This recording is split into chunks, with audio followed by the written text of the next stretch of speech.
Hey there guys, my name is Marcus, and in this video I'm going to compare Qqq with TQQQ.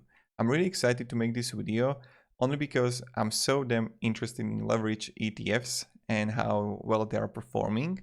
Now if you have your own opinion on Qqq or TQQQ, write it down below in comments, and also write me some ideas or if you have some ETFs that you are curious about and you would like to see comparison on these ETFs, also share it down below in comments and I will make videos on them.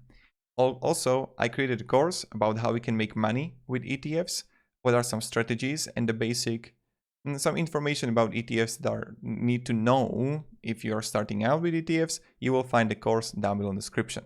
So without further ado, let's start the comparison. I prepared some cons and pros about both. So let me read that, and also then we will start talking about it. First thing first, QQQ. Now, the big difference between QQQ and TQQQ is the expense ratio. You see right here, 0.20% comparing to 0.95% for TQQQ. You could say for $10,000 invested, you would pay $20 here in the QQQ, and here TQQQ $95. So that's the one big difference. But here's the but. Pros of QQQ. Diversification is that it got a high concentration of technology stocks. It invests into 100 stocks presented in 6 sectors. So that's like the first thing, really important. Then also it's low cost. 0.20 is pretty great comparing to TQQQ. But the cons of QQQ comparing to TQQQ is that with TQQQ you got potential for higher earnings, and you see it right here. So this is the performance, which is like, damn.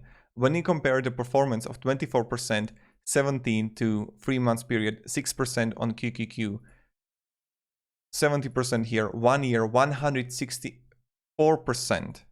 Like if you would just be starting investing in March, let's say 2020, not even 2000, yep, let's say 2020. How well would it be performing? It's crazy. 5 years, 10 years, right?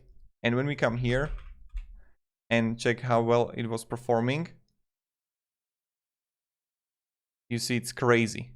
Like this increase is madness. But all this comes with a, like in the moment when it would crash, you would lose more money because it's a leverage ETFs. And that's something you should definitely think about. So pros of TQQQ. High performance is a 3 times leverage ETFs tracking the Nasdaq 100 index. And investors can potentially receive returns that are 3 times that of the index, minus expenses. And limit orders, that's another thing. Leverage funds can produce large short-term gains, but they can also produce large short-term losses. Since ETFs can be traded during the daily live stocks, investors can place limit orders to sell at a specified price. And then the cons of the TQQQ, market risk. Leverage funds like TQQQ can see extreme swings in prices, which makes this ETF too risky for investors who have low tolerance for volatility. So this is something that you should definitely think about. Like TQQQ is for me if I just want to invest into it and just forget about it. I know it will sound really strange, but I don't have the stomach for TQQQ. The only reason why I would invest into it is that I would put money there every day, like every month, let's say $400, and then I would just leave it there. I know the strategy sounds insane, but I would just put money there that I'm literally willing to lose. I would choose VOO or SPY or QQQ for long-term investing. I would go that way for the safer bet.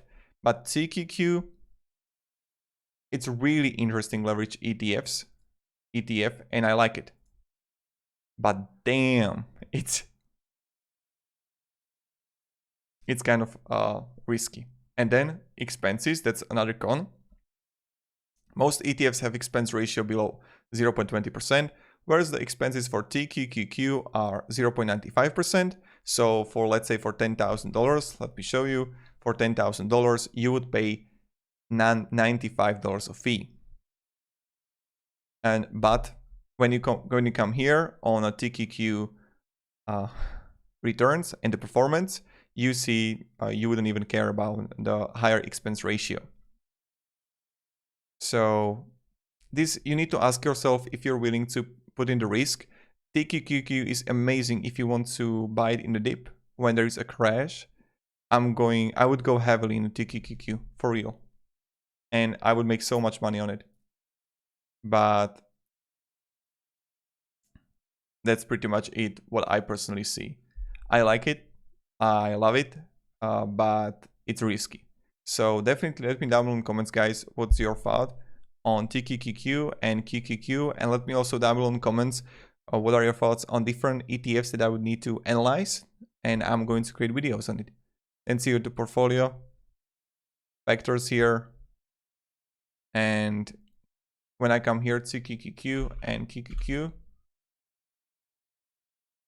you see right here, last 5 years, last year increase when we come here, 125% comparing to 35%. You always need to know that when you will be start losing money, you will lose more money if you're gonna have like in TQQQ, right? There was like beautiful on Reddit a thread here, a good calculation. If you're gonna write Qqq versus TQQQ Reddit on Google, you would find it. That if something loses, you would lose more. But again, if the market is going bonkers, damn, you are going to make so much money. But of course, it's not like triple time of what you're gonna lose with QQQ, you will lose TQQQ. It can be not triple time, but 2.5, 2.4 times. And then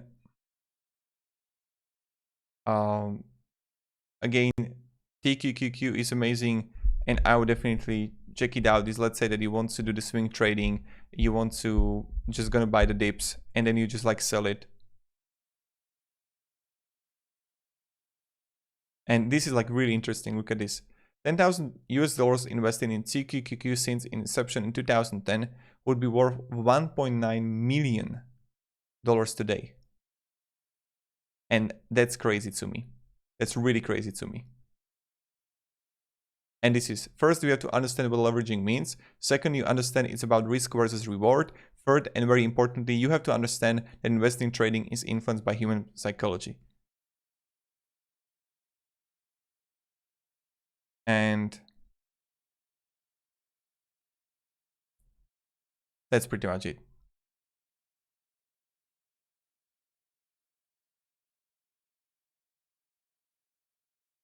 Everyone has a strategy until they are punched in the nose. And you have to have a stomach for volatility. Yeah, it's rewarding, but just be careful, guys. Thank you very much, guys, for watching. Definitely check the course down below in the description how we can make money with ETFs. I'm mentioning their TQQ for real. And yep, have a great day and goodbye. See ya.